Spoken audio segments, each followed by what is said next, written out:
Horror कहानियां थी। काला जादू। अपने बेटे रिशु के माथे से टपकते हुए पसीने को देखकर सविता की हालत खराब हो गई। ऐसा आज पहली बार नहीं हुआ जब रिशु नींद से घबराकर जागा है। हाय मेरा बच्चा, न जाने किसकी नजर लग गई है तुझे। जब से मेरे बच्चे ने 10वीं के एग्जाम में स्कूल टॉप किया है तब से रोज बुरे बुरे सपने आने लगे हैं। हाँ माँ, मैंने आज फिर से एक काले साए को देखा। वो यहीं मेरी आंखों के सामने खड़ा था। माँ मुझे बचा लो माँ। वो मुझसे कह रहा था कि मुझसे बदला लेगा। माँ कहीं ये प्रशांत। चुप कर, कैसी बात कर रहा है? दोबारा उसका नाम मत लेना। तुझे पता है ना, उस प्रशांत ने आत्महत्या कर ली। तू बार बार उसका नाम मत लिया कर। मम्मी, क्या सच में प्रशांत ने आत्महत्या की थी? चुप कर, बहुत सवाल पूछता है आजकल।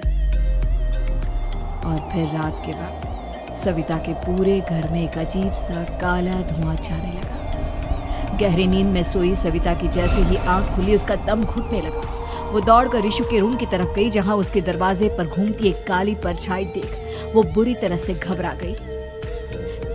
कौन है वहाँ? कौन है? सामने आओ। ये मैं हूँ, तुम्हारी काली करतूत। और अब मैं तुम्हारे बेटे को ले जाने आया हूँ। नहीं, मेरे बच्चे को छोड़ दो प्लीज। मेरे रिशु को कुछ मत करना। वो परछाई रिशु के कमरे में घुस जाती है। सविता भी उसके पीछे पीछे दौड़ कर जाती है और देखती है कि अब वो साया साफ नजर आ रहा था। वो सर से पैर तक खून में सना हुआ था और उसके शरीर के सारे अंग कटे फटे हैं। क्या चाहिए तुम्हें? तुम जो बोलोगे मैं करूंगी, लेकिन मेरे रिशु को छोड़ दो। उस परछाई ने रिशु को गर्दन से पकड़कर दीवार के सहारे हवा में उछाल दिया। रिशु जोर जोर से चिल्लाने लगा। माँ बचाओ मुझे, बचा लो माँ, ये मुझे मार डालेगा। माँ मुझे बचा लो माँ।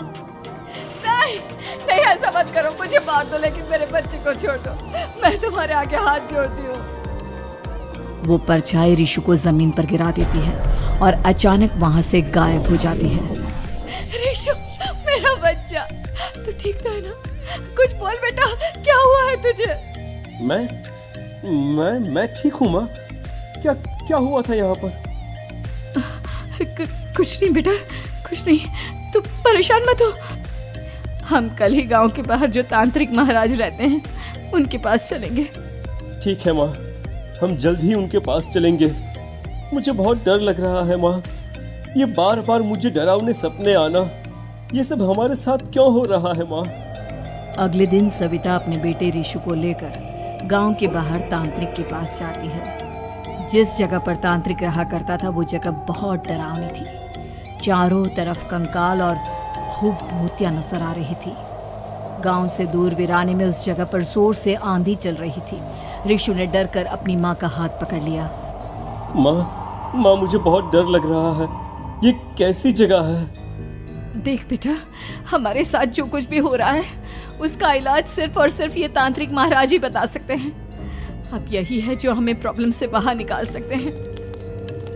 जैसे ही सविता और रिशु तांत्रिक की झोपड़ी के अंदर पहुंचे, वहां का नजारा देखकर उनकी आंखें फटी की फटी रह गई। तांत्रिक की झोपड़ी के अंदर कई सारे लोग अपनी गर्दन घुमा घुमा कर जोर जोर से चीख रहे थे। कौन हो तुम और यहाँ क्यों आई हो? महाराज, मेरे बेटे को कुछ दिनों से एक डरावनी काली परछाई नजर आती है और कल रात उसने मेरे बेटे पर हमला भी कर दिया।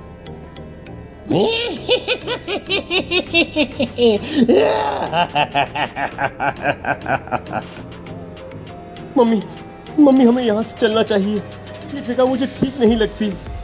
नहीं बेटा, ऐसा नहीं कहते। रुक जाओ, 2 मिनट के लिए रुक जाओ। क्या कहा? काली परछाई? तुम्हारे बेटे पर किसी काली परछाई ने हमला किया? हाँ महाराज, वो कह रही थी कि वो मेरे बेटे को कुछ कर देगी, कोई उपाय बताइए महाराज। मेरे बेटे के साथ कुछ गलत नहीं होना चाहिए। तुमने किसी दूसरे के साथ गलत किया है तो तुम्हारे साथ भी गलत होकर ही रहेगा।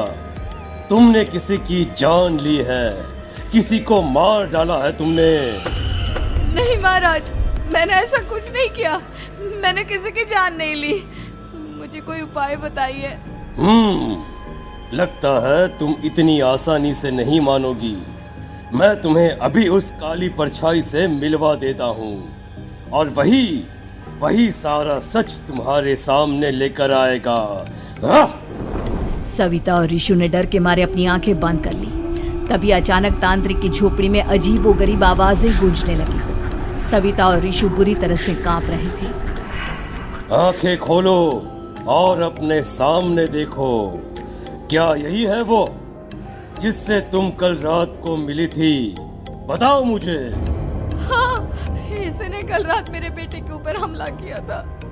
ये उसी लड़के की भटकती हुई आत्मा है जिसे कुछ दिन पहले तुमने मार डाला था। मम्मी ये महाराज क्या कह रहे हैं? क्या सच में आपने किसी की जान ली है, किसी को मार डाला है? अगर हाँ तो बताइए ना मम्मी, किसको मारा है आपने? किसको? तुम्हारी माँ इतनी आसानी से सच नहीं बताएगी बेटा। इसने एक बच्चे की जान ली है। कहीं उसका नाम प्रशांत तो नहीं महाराज? वो मेरा दोस्त है, मेरा मतलब मेरा पड़ोसी है। सही पहचाना। देखा सविता, तुम्हारा खुद का बेटा भी जानता है कि तुमने किसी के प्राणों की बलि चढ़ा दी और इसीलिए अब उसकी बुरी आत्मा तुम्हारे घर में भटकती है। मुझे माफ कर दीजिए महाराज, मुझसे बहुत बड़ी गलती हो गई। प्रशांत हमारे पड़ोसी का बेटा था। हर बार उसके नंबर मेरे बेटे से ज्यादा आते थे और इसलिए मैंने उसके कमरे के बाहर काला जादू किया था, पर मुझे नहीं पता था कि वो मर जाएगा। तुम्हारे उसी काले जादू वाली गुड़िया के अंदर एक बुरी आत्मा थी जिसने उस बच्चे के दिमाग पर बुरा असर कर दिया और उसी की वजह से उस लड़के ने अपनी बालकनी से कूदकर आत्महत्या कर ली। इसकी वजह सिर्फ और सिर्फ तुम हो, तुम। नहीं महाराज, जो कुछ भी हुआ मुझे नहीं पता था कि प्रशांत अपनी जान दे देगा। प्रशांत की आत्मा इस वक्त तुम्हारे सामने खड़ी है, हमसे बात करना चाहती है। बोलो क्या कहना चाहते हो? मैं जीना चाहता था, बड़ा होकर कुछ बनना चाहता था। आपके बेटे से मुझे कोई परेशानी नहीं थी। अरे वो तो मेरा अच्छा दोस्त था। मुझे माफ कर दो बेटा, मुझसे बहुत बड़ी गलती हो गई, मुझे माफ कर दो। माफ करने से मुझे वापस जिंदगी नहीं मिल जाएगी। मेरे माँ बाप आज भी मेरे लिए रोते हैं। आपने मेरे साथ बहुत गलत किया है, बहुत गलत। और तभी अचानक प्रशांत की आत्मा वहां से गायब हो जाती है। सविता जोर जोर से रोने लगती है। सुन लिया तुमने? ये तुम्हारे अपने ही किए हुए पाप हैं जो इस तरह से तुम्हारे सामने आ रहे हैं। माँ, ये आपने अच्छा नहीं किया। सिर्फ 10th बोर्ड के एग्जाम में मैं टॉप कर पाऊं, इसलिए आपने मेरे दोस्त के ऊपर काला जादू कर दिया। नहीं मम्मी, नहीं, अब हम कभी खुश नहीं रह पाएंगे, कभी नहीं। मेरे दोस्त की आत्मा को कभी शांति नहीं मिलेगी मम्मी, कभी नहीं। लेकिन मैंने जो कुछ भी किया सिर्फ तुम्हारे लिए किया। वो लड़का हमेशा फर्स्ट पोजीशन पर आ जाता था और इस वजह से हमेशा तुम्हारे मार्क्स कम पड़ते थे। मैंने तो सिर्फ उस पर एक छोटा सा काला जादू किया था बेटा। मुझे क्या पता था कि उसका ये नतीजा निकलेगा। जिस गुड़िया को तुमने उस लड़के के कमरे के दरवाजे पर लगाया था, दरअसल उसके अंदर एक बुरी आत्मा का प्रवेश हो गया था, जैसा कि अक्सर काला जादू करते समय हो जाता है। मुझे अपनी गलती का एहसास हो गया है। मैं प्रायश्चित करना चाहती हूँ। आप बताइए मैं क्या करूँ? प्रशांत के घर जाकर उस काली गुड़िया को वहां से निकालकर यहाँ लेकर आओ। मैं उसे आग में जलाकर राख कर दूंगा और उसके बाद प्रशांत की आत्मा को हमेशा के लिए मुक्ति मिल जाएगी। अगली रात सविता चुपचाप अपने पड़ोसी प्रशांत के घर जाती है। प्रशांत के माँ बाप प्रशांत की मौत के बाद उस घर को छोड़कर हमेशा के लिए वहां से चले गए थे। जैसे ही सविता उस घर के अंदर कदम रखती है, उसका सामना अजीबोगरीब हैवानियत से भरी आवाजों से होने लगता है। ऐसा लग रहा था जैसे कोई बुरी तरह से चीख रहा हो। सविता जैसे ही प्रशांत के कमरे के बाहर पहुंचती है, वहां पर लटकी हुई गुड़िया के शरीर से खून टपकने लगता है। ये क्या हो रहा है?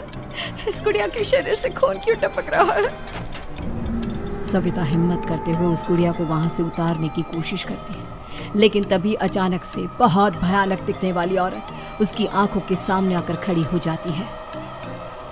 मैं यहाँ से कहीं नहीं जाऊंगी, और अगर तूने मुझे यहाँ से हटाने की कोशिश की तो मार डालूंगी मैं तुझे। नहीं नहीं, मुझे तुम्हें यहाँ से ले जाना ही होगा, नहीं तो मेरा बेटा, उसकी जान को खतरा है। मैं तुम्हें नहीं छोड़ सकती। अगर तुम्हारे अंदर हिम्मत है तो मुझे इस घर से बाहर ले जाकर दिखाओ। और ऐसा कहकर वो औरत सविता के ऊपर हमला कर देती है और उसे हवा में उछाल उछाल कर जमीन पर पटकती है। लेकिन तभी अचानक मौका देखकर सविता अपने हाथ में ली हुई सुई उसके हाथ में चुभो देती है। हाथ में सुई लगते ही वो औरत जमीन पर तड़पने लगती है। ये क्या किया तूने? ये क्या कर दिया?